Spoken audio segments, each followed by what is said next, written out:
रिकामा आहे. खरं. आपला दृष्टिकोन असतो. आता 29 मध्ये मला वाटतं की 33% आरक्षण 33% येणार आहे, आमची आरक्षण संख्या वाढणार आहे, आहे. संख्या वाढणार आहे. पण आतापर्यंत जर पाहिलं ना तर विधी मंडळामध्ये मग ते वरचं सभागृह असो किंवा खालचं सभागृह असो, विधानसभा असो किंवा विधान परिषद असो, इथं महिलांची संख्या आजही लक्षणीय कमी आहे. या गोष्टीकडे आपण महिला मंत्री म्हणून कसं पाहता? नाही, आता ती तर 29ला वाढेल अशा आम्ही याच्यात आहोत. आणि मी स्वतः असं समजते ना की संख्या हा एक भाग आहे, पण जी पण संख्या असेल त्यात आम्ही सगळ्यांनी एकत्रितरित्या महिलांच्या प्रश्नांवर काम करणं आणि सहकारी म्हणून एकमेकांना मदत करणं.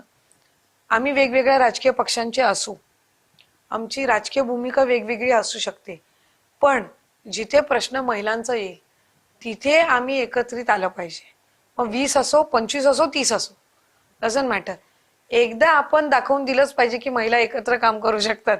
मग संख्या हे आम्ही आता लाडकी बहीण सारखी स्कीम आम्ही राबवली, त्यामुळे महिलांनी एकदा ठरवल्यावर काय होऊ शकतं याचं उदाहरण हे सगळ्यांनी बघितलेलं आहे. त्यामुळे संख्या पुढच्या वेळेला वाढावीच अशी आमची 100% भूमिका राहणारच. त्याबाबत काही दुमत असण्याचं कारण नाही. आणि ती संख्या वाढली पाहिजे, आरक्षणातूनही वाढली पाहिजे, पण विदाऊट आरक्षणातून सुद्धा वाढली पाहिजे.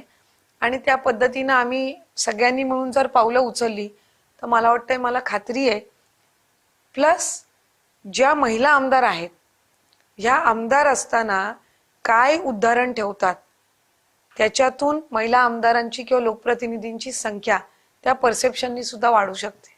खरंय. पण महिलांच्या कार्यक्षमतेवर संशय घेणारी पुरुषी मानसिकता दिसते